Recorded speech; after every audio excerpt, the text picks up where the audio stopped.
जगप्रसिद्ध तबलावादक उस्ताद झाकीर हुसेन यांचं निधन झालंय। ते 73 वर्षांचे होते। अमेरिकेमधल्या सॅन फ्रान्सिस्कोमध्ये त्यांच्यावरती उपचार सुरू होते आणि तिथेच त्यांनी अखेरचा श्वास घेतला।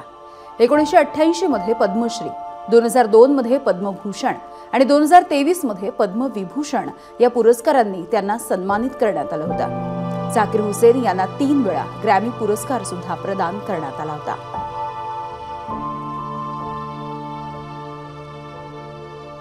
त्यांची कारकीर्द नेमकी कशी राहिलेली आहे, त्यांचा आयुष्य प्रवास आपण जाणून घेऊयात। 9 मार्च 1951 चा त्यांचा जन्म। मुंबईच्या वाहीमधल्या सेंट मायकल स्कूलमध्ये त्यांनी सुरुवातीचं शिक्षण घेतलं। मुंबईच्या सेंट झेवियर्स कॉलेजमधून पदवीपर्यंतचं त्यांचं शिक्षण झालं। झाकीर हुसेन यांचे वडील अल्लारखा कुरेशी हे सुद्धा प्रसिद्ध तबलावादक होते।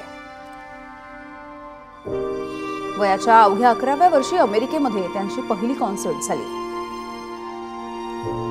1988 मध्ये पद्मश्री, 2002 मध्ये पद्मभूषण, 2023 मध्ये पद्मविभूषण अशा सर्वोच्च पुरस्कारांनी त्यांना सन्मानित करण्यात आले। संगीत क्षेत्रामधील सर्वोच्च संगीत नाटक अकादमी पुरस्काराने सुद्धा त्यांचा गौरव झाला। 4 वेळा ग्रॅमी पुरस्कार विजेते संगीतकार म्हणून त्यांचा नावलौकिक होता।